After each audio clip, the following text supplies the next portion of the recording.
then you accept the images of thousands of people being bombed in hospitals, bombed in UN shelters, bombed even if they belong to the press.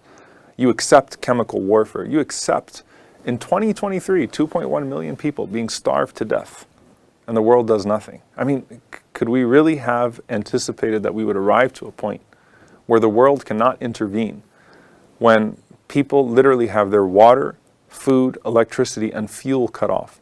We're not even talking about the death toll now. We're talking about the trauma of those who somehow survived this. We have sat back and watched 2.1 million people traumatized in a way that is not ambiguous to the rest of the world. Yet no one is doing anything about it. And so I think that the media, legacy media outlets, are complicit.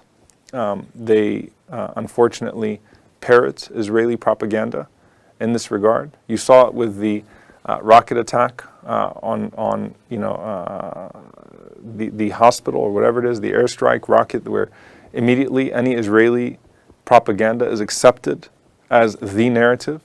So all Israel has to do when any images come out of wholesale murder of hundreds of Palestinians is to say that there was a Hamas person somewhere there.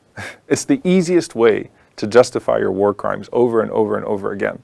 Why am I seeing images of body parts of children, decapitated children? Because white phosphorus bombs do some pretty disgusting damage to the bodies of 2-year-olds and 3-year-olds in Gaza. Why am I seeing these images? Well, we had to bomb Hamas. Why did you bomb ambulances? Well, Hamas was in the ambulances. Why did you bomb a UN school? Hamas was somewhere under there. Why did you bomb a hospital? There was one Hamas person somewhere there.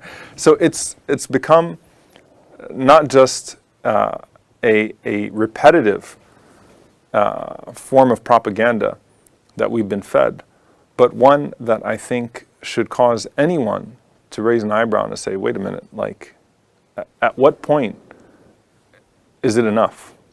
So if they kill 100,000, if they kill 200,000, I mean, if there were targets that resided in any civilian population, let's say within the borders of what is Israel today, is it justified to kill 20,000 civilians, 30,000 civilians, 100,000 civilians?